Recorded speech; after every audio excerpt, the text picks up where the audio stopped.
JT.fr, fournisseur officiel de football.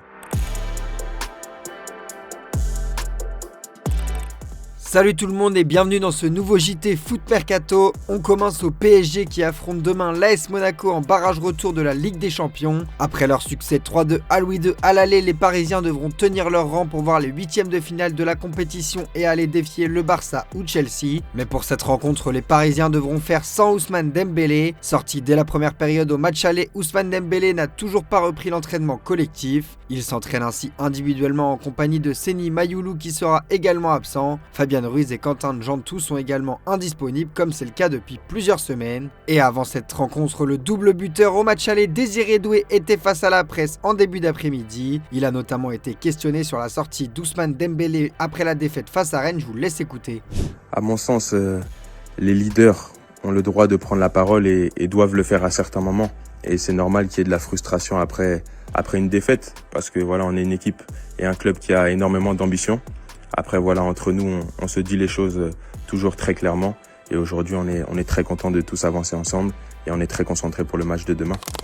Toujours au PSG, Achraf Hakimi a été renvoyé devant la cour criminelle pour viol ce mardi. En effet, France Info a révélé à la veille de la rencontre qu'Achraf Hakimi a été renvoyé devant la cour criminelle pour viol concernant l'affaire dont il fait l'objet depuis 2023. Pour rappel, une jeune femme assure avoir été agressée et violée au domicile du Parisien tandis que ce dernier assure l'avoir juste embrassée. Si à l'époque l'avocate de l'international marocain estimait que son client faisait l'objet d'une tentative de chantage, 3 ans plus tard, la justice a décidé de suivre les réquisitions du parquet de Nanterre qui avait requis un procès pour viol contre le joueur début août 2025, une accusation que le Marocain dément fermement. Après cette décision de justice, Hakimi a rapidement réagi sur son compte X. Aujourd'hui, une accusation de viol suffit à justifier un procès alors même que je la conteste et que tout démontre qu'elle est fausse. C'est aussi injuste pour les innocents que pour les victimes sincères. J'attends avec calme ce procès qui permettra que la vérité éclate publiquement. Son avocate, Madame Fanny Collin, s'est aussi exprimée après cette décision de justice au micro de France Info.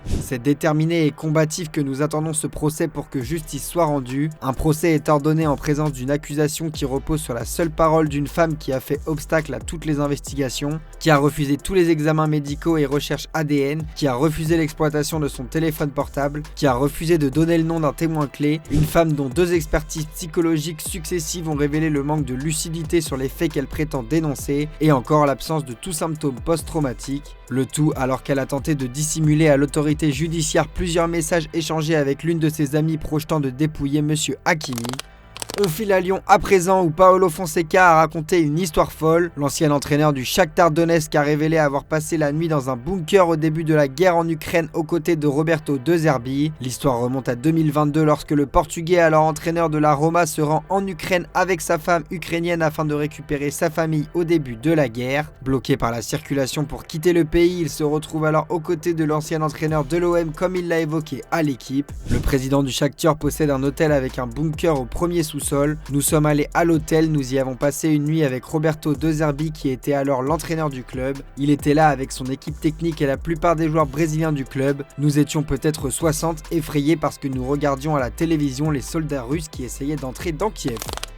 On part à l'étranger désormais où la tension ne retombe pas dans le vestiaire du Real Madrid avant le match retour face à Benfica. Selon les informations d'El Chiringuito, les Madrilènes abordent la manche retour face au Benfica avec une forte dose de rancœur après la polémique survenue à l'aller. Plusieurs cadres madrilènes seraient encore marqués par l'incident impliquant Gianluca Prestiani accusé d'insultes racistes envers Vinicius Junior. Toujours selon l'émission espagnole, l'ambiance en interne reste très électrique et le groupe merengue attend ce rendez-vous avec impatience. Si Gianluca Prestiani a reçu une suspension provisoire de l'UEFA et ne pourra pas participer à la rencontre prévue ce mercredi au Santiago Bernabéu, il a néanmoins été aperçu aux côtés de l'équipe à l'aéroport et fera le voyage avec ses coéquipiers. Et toujours au sujet de l'Argentin, le président du club Rui Costa a eu des mots forts au micro d'Abola avant d'embarquer pour Madrid. Prestiani s'est défendu, il a pris la parole pour se justifier et voilà que le joueur pourtant la cible de toutes les critiques est enfin protégé. Je le répète, il s'agit d'un joueur, d'une personne qui, je vous le garantis, n'a rien de raciste. C'est aussi simple que cela et c'est pourquoi il mérite notre confiance dans une telle affaire. Je le répète également, Benfica n'accepterait jamais un joueur raciste dans son effectif. Benfica soutiendra Prestiani, comme je l'ai dit, c'est notre joueur. Mais pas seulement parce qu'il est notre joueur, je le répète et c'est ce qui me semble le plus pertinent dans cette situation. Prestiani n'est pas raciste, on l'accuse de racisme à tort et c'est précisément pour cette raison qu'il mérite notre soutien.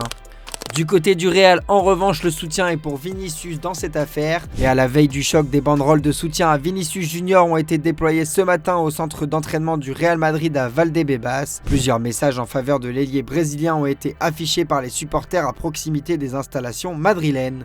Et le portier madrilène Thibaut Courtois a également soutenu son coéquipier en conférence de presse avant la rencontre. C'est le moment idéal pour le football de mettre un terme à ces pratiques. Nous savons ce que Vinicius nous a dit et c'est quelque chose qui s'est produit à maintes reprises. Il faut que ça cesse. L'UEFA doit trancher. Concernant Prestiani, c'est compliqué. Il y aura toujours des accusations mutuelles. Mais nous soutenons Vinicius à 100% qui a traversé bien des épreuves et n'a jamais tenu de tels propos. Il a parfaitement entendu ses propos comme il les a entendus à maintes reprises et je le crois sans réserve. Chez le rival barcelonais, Joan Laporta a lâché une révélation fracassante concernant Lamine Yamal et l'intérêt du PSG. Le président du FC Barcelone a affirmé que le Paris Saint-Germain avait formulé une offre colossale de 250 millions d'euros pour le prodige catalan alors qu'il n'avait que 17 ans. Certaines personnes pensaient que nous étions fous, a-t-il confié, expliquant que le club Blaugrana avait catégoriquement refusé de céder son joyau malgré le montant XXL proposé par la formation parisienne. Lorsque le PSG nous a offert 250 millions d'euros pour Lamine Yamal et que nous avons refusé, il avait encore 17 ans, a-t-il reconnu à Gigantes.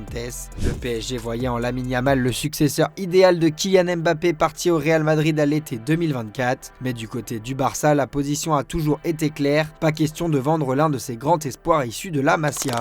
Passé par le Barça, Antoine Griezmann vit peut-être ses derniers mois du côté de l'Atlético Madrid. En effet, comme indiqué dans la revue de presse de ce matin, le Français est fortement courtisé en MLS et notamment par Orlando, alors que d'autres franchises comme Los Angeles FC et San Diego FC suivent aussi le dossier. Et justement, on vous a posé la question sur notre site internet. Antoine Griezmann doit-il rejoindre la MLS? Pour le moment, vous êtes 64% des votants à penser que oui.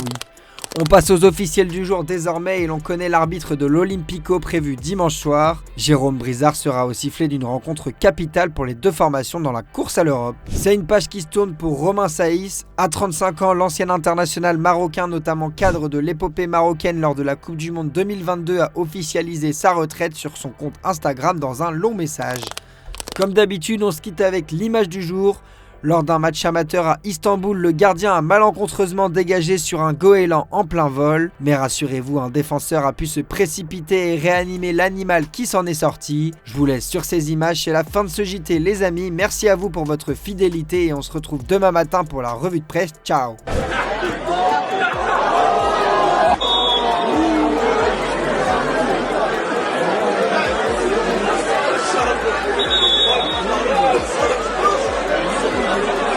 Kalp masajı yapıyor Matya.